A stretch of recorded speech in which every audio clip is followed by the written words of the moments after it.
So hello guys, welcome back my YouTube channel. तो कैसे हैं आप लोग? आई होप कि आप लोग अच्छे होंगे।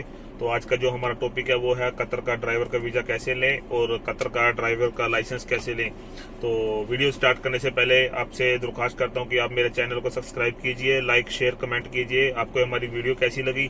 तो आइए चलिए करते हैं वीडियो को स्टार्ट। तो सबसे पहले कि हम कतर का वीज़ा कैसे लें। तो जो कतर का वीज़ा है वो होता है 3 प्रकार का।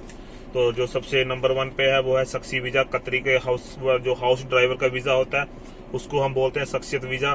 तो उसमें जो कतरी है वो कतरी आपको पूरा लाइसेंस वगैरह सब कुछ बना के देगा और आपका जो क्या कहते हैं उसको वीज़ा भी निकाल के देगा, टिकट वगैरह सब कतरी का होता है। उसमें आपका एक पैसा नहीं लगता है। लेने वाले आपके चाहे दोस्त हैं चाहे एजेंट है वो आपसे 50,000 मांगते हैं चाहे 40,000 मांगते हैं, लेकिन अगर आप हाउस ड्राइवर में जा रहे हो तो आपका फ्री ऑफ कॉस्ट होता है। अगर हाँ हो सकता है तो आपका मैक्सिमम कितना लगेगा, आपका टिकट का पैसा लग सकता है। जो कतर की टिकट है 5,000 से लेकर 500 रुपये से लेकर 1,000 रियाल तक है, जिसका आप लगा लो इंडिया का 10,000 या 15,000 में आपको टिकट मिल जाता है कतर आने तक दिल्ली से।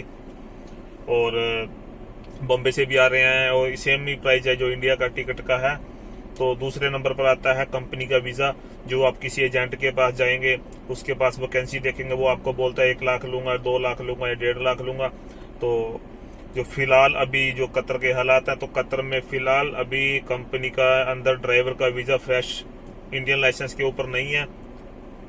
तो वो रिटर्न ड्राइवर को ले रहे हैं। अगर आपके पास लाइसेंस है तो आप कंपनी के थ्रू इधर आ सकते हैं, तो दूसरा नहीं है तो उसमें भी आपको वो पैसा लेते हैं। तो कंपनी एजेंट के पास वैकेंसी भेजती है। तो फिलहाल वो अभी कतर में नहीं है, तो वो उसको अभी चांस भी नहीं है कि आएगा क्योंकि कतर में काम नहीं है। तो दूसरे नंबर पे जो लोग इधर वीज़ा लेके आ भी रही हैं, मैंने उनसे पूछा है तो वो जो तीसरे नंबर का वीज़ा है उसको बोलते हैं फ्री वीज़ा और आज़ाद वीज़ा। और फ्री वीज़ा एक और आज़ाद वीज़ा एक ही है। तो सबसे पहले तो मैं आपको बता दूं कतर में फ्री वीज़ा और आज़ाद वीज़ा के नाम का भी कोई भी, तो दोस्तों जो आपको मैंने बताया फ्रीलांसर वीज़ा के नाम का कोई भी कतर में ऐसी कोई नहीं है। ये कोई इधर फ्रीलांस वीज़ा है या कुछ है, उसका नाम के नाम का तो लोगों ने पता नहीं क्या बनाया हुआ है, ऐसा कुछ भी नहीं है इधर। तो लेकिन हाँ, जो फ्रीलांस वीज़ा है उसको फ्रीलांस क्यों बोलते हैं, आज़ाद वीज़ा क्यों बोलते हैं? सबसे पहले तो आपका कोई दोस्त है, आप उसको बोलेंगे भी मेरा वीज़ा निकलवा दो, तो वो आपका वीज़ा इशू करा देता है। तो उसके कम से कम आपसे इधर के जो कतर का है तो उसका वो 5 से लेकर 10,000 के बीच में जो वीज़ा निकलता है उसको आज़ाद वीज़ा बोलते हैं जिसको। तो इंडिया का लगा लो आप कितना बनेगा, अगर 10,000 का तो इंडिया का 2 लाख का वीज़ा हो गया। तो उसमें आपका उसको आज़ाद वीज़ा बोलते हैं। उसके ऊपर आप कतर में आने के बाद आप कहीं भी काम कर सकते हैं, किसी भी कंपनी में काम कर सकते हैं, लेकिन उसका एक सबसे जो मेन पॉइंट है उसमें आपको रहना भी आपका होएगा, खाना भी आपका होएगा। और आपका जो आईडी का है आपको आईडी भी खुद से लगवाना है। उसमें हर साल आपको 3,300 का आपका आईडी लगेगा और 500 रुपये आपका कम से कम है कि आपको खाने का भी आएगा, और रूम का आएगा, और 300 से 400 के बीच में आपका खाने का आएगा। ये आपको पूरा खर्चा आपका है। तो ये मैंने आपको बता दिया कि फ्रीलांसर वीज़ा पे जो इधर 90% लोग हैं वो फ्री वीज़ा पे ही आ रहे हैं। तो फ्री वीज़ा का यही है कि उसमें थोड़ा आपका पैसा ज़्यादा आएगा, 2 लाख के करीब आएगा। और उसके बाद आपको रहना खाना पूरा अपना है। अगर आप कंपनी में आएंगे तो कंपनी उसमें आपको खाना भी देती है, रहने का भी देती है, तो उसमें उसके बाद आपका सैलरी स्टार्ट हो जाता है। तो अगर कोई कंपनी जो लाइसेंस बना के देती है तो आपकी वो सैलरी से थोड़ा डिटेक्टिव करेगी। और दूसरा इसमें कोई नहीं है अभी जो कि आपको कंपनी इधर बुलाए और लाइसेंस बना के दे। अभी कतर में कोई चांस नहीं है, सिर्फ इधर लोग आ रहे हैं, फ्री वीज़ा लेके आते हैं, उसमें रहना खाना अपना होता है। और आप इधर आने के बाद जो अभी दूसरा प्रोसेस है हमारा, आपको वीज़ा तक पता लग गया कि इधर आके हम वीज़ा कैसे लेना है, तो आपका दोस्त है जो वो आपको इधर बुला सकता है, आप उसके साथ रह सकते हैं या रूम आपको दिला देगा या खुद से ले सकते हैं। तो मैंने इसको बता दिया, आपको मंथली आएगा मिनिमम 500 आपका रूम का लगा लो, 300 आपका खाने का लगा लो, 800 हो गया, और 100-200 लगा के यानी कि 1,000 रुपये आपका इधर वो बेड स्पेस मिल जाता है, आप उसमें रह सकते हैं।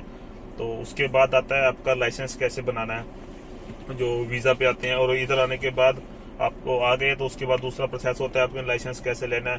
तो सबसे पहले तो मेरे दोस्तों जो आप इधर आएंगे, इधर आने के बाद आपको क्या करना है, 1 या 2 महीने आपको रुकना है या कहीं भी आप काम कर सकते हैं, क्योंकि इधर आने के बाद आप डायरेक्ट ही आके आप लाइसेंस अप्लाई करेंगे तो उसमें आपको चांसेस होते हैं कि कम होते हैं, अगर आप फेल हो जाते हैं। तो आप पहले इधर आके देखिए, इधर आने के बाद आपको सर्च कर सकते हैं आप यूट्यूब पे और गूगल पे हर जगह में यहाँ पे कतर का लाइसेंस कैसे ले, उसमें आप खुल जाएगी। तो वो कैसे लाइसेंस आपको बनाना है वो आपको पूरा प्रोसेस बताएंगे, तो आप उसमें से सीख सकते हैं। और जो मेरे को नॉलेज है मैं आपको बता देता हूँ। सबसे पहले आपको इधर आना है। इधर आने के बाद कुछ समय के बाद आपको कुछ दिन आप अगर खाली है तो अगर आपके पास पैसा है तो आप अप्लाई कर सकते हैं। अगर आप पैसा नहीं है तो आप इधर आके दूसरा जॉब भी कर सकते हैं। तब तक कंस्ट्रक्शन का काम है, जैसे हेल्पर का छोटे छोटे कई जगह काम होते हैं, या आपके पास कुछ और एक्सपीरियंस है तो वो आप काम कर सकते हैं। उससे आपका पैसा सेव होगा। पैसा सेव करने के बाद तो आप स्कूल में आप एडमिशन हो जाएगा। आप स्कूल में जाइए। स्कूल में जाने के बाद इधर आपको क्या करना पड़ेगा, आपका आई टेस्ट होता है, एक्सरे वगैरह ही पूरा होते हैं, फिंगरप्रिंट्स होते हैं। तो आई टेस्ट आपका जरूरी है। तो अगर उसमें आप पास होंगे तब आपका लाइसेंस के लिए अप्लाई करेंगे। तो उसके बाद आपका अप्लाई हो जाने का उसके बाद आपका सबसे पहले होते हैं सिग्नल टेस्ट, जो वो आसान होते हैं, इतना इधर का मुश्किल है। जो सिग्नल होते हैं, जो ट्रैफिक में आपको कैसे फॉलो करने हैं, ऐसे लेफ्ट होना है, राइट होना है, तो वो होगा। पहले तो होता था कंप्यूटर में आपका टेस्ट होता था, लेकिन अभी क्या है, अभी वो मोबाइल के ऊपर ही आपका वो क्लियर हो जाता है।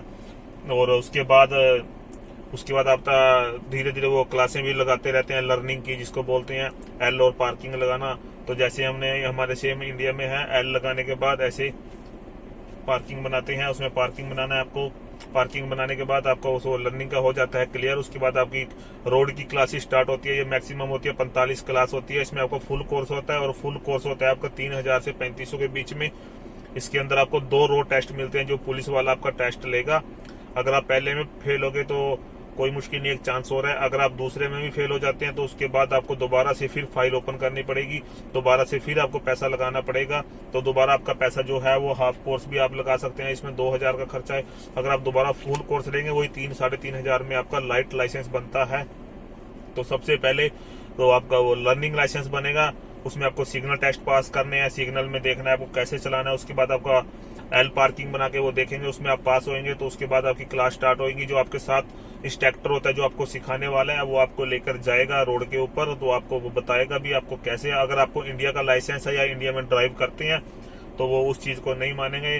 तो अगर आपको चलानी आती है तो आपके लिए आसान होगी। सिर्फ इधर का जो स्टीयरिंग है वो लेफ्ट साइड में है और अपने इंडिया में होता है जो वो राइट साइड में है, सिर्फ इतना फर्क है। और उसको आपको वो बताएंगे कि आपने कैसे राइट लेना है, कैसे आपको 2 हाथ से स्टीयरिंग पकड़ना है, कैसे लीवर पकड़ना है, वो आपको पूरा वो सिखाएंगे। उसके बाद आपका रोड टेस्ट होएगा। रोड टेस्ट होने के बाद जब आपका रोड टेस्ट में आप क्लियर हो जाएंगे तो रोड टेस्ट क्लियर करने के बाद तो आपका आप पास हो जाते हैं तो आपका लाइसेंस है जो वो लाइसेंस आपका निकल जाता है।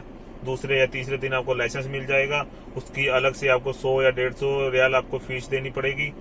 तो उसके बाद आप लाइसेंस लेके आप कहीं पे भी जॉब कर सकते हैं कतर में। तो अगर वो आपके पास लाइसेंस होएगा, ड्राइवर का आपका वीजा हो गया, तो जो आपका वीजा है वो फ्री वीजा होता है जिसको आप बोल रहे हैं। तो उसके बाद आप कंपनी कोई भी सर्च कर सकते हैं, और कोई भी आप कंपनी में जाएंगे तो उस कंपनी में जाने के बाद उस कंपनी में जाने के बाद आपको क्या करना है, आगे जाके आप अपना जो वीजा है 1 साल के बाद आप अगर चेंज करना चाहे कंपनी के अंदर आप चेंज कर सकते हैं। तो उससे आपको क्या बेनिफिट मिलेगा, आपको जो आईडी का 3000 3,500 देना है वो नहीं देना पड़ेगा, रूम का नहीं देना पड़ेगा। तो कई कंपनियां खाना भी दे देती हैं, तो आपको उसकी भी कोई प्रॉब्लम नहीं होगी। अगर आप फ्री वीजा में काम कर सकते हैं तो फ्री वीजा में आपको अगर उसमें जो कंपनी में जाएंगे आप फ्रेश है या नया लाइसेंस है उसके ऊपर आपको सैलरी मिलेगा। 1500 रियाल देता है, कोई 1300 रियाल देता है, प्लस 300 का देता है, और 8 घंटे का ड्यूटी होता है। और इसमें आपको ओवर टाइम लगा के आपका 2000-2500 के बीच में आ जाता है। उसमें रहना उनका होता है। अगर आप फ्री वीजा में काम करते हैं उसमें 3000 से लेकर 3500 के बीच में आपको सैलरी मिलता है। उसमें खाना भी आपको होएगा, रहना भी आपको होएगा, आईडी भी आपको होएगा। तो मैं तो आपको से यही सजेशन करूंगा कि आप फ्री वीजा में इधर आइए। इधर आने के बाद आप लाइसेंस लीजिए। लाइसेंस लेने के बाद अगर आपको कोई कंपनी मिलता है तो 1 साल लगाइए। आप 1 साल लगाने के बाद कंपनी चेंज कीजिए, क्योंकि अभी कतर के जो हालात हैं, क्योंकि अभी फ्री वीजा में इधर काम नहीं है, पूरा आदमी है जो खाली बैठा है। और कंपनी के अंदर आपको आईडी का नहीं देना पड़ेगा, रूम का नहीं देना पड़ेगा। 2000 भी अगर सैलरी आती है तो इंडिया के हमारे 40 से 45 हजार रियाल बनता है, 45,000 रुपए बनता है। तो इतना मेरे हिसाब से इंडिया में कहीं भी नहीं मिलेगा। जो सरकारी नौकर है उसका भी इतना सैलरी नहीं होगा। तो दोस्तों आज के लिए बस इतना ही। आई होप कि आपको मेरी वीडियो अच्छी लगी होगी। तो कमेंट करके बताइए, और लाइक और शेयर कीजिए, और सब्सक्राइब जरूर कीजिए मेरे चैनल को। तो मिलेंगे फिर किसी नई वीडियो में, तब तक के लिए धन्यवाद।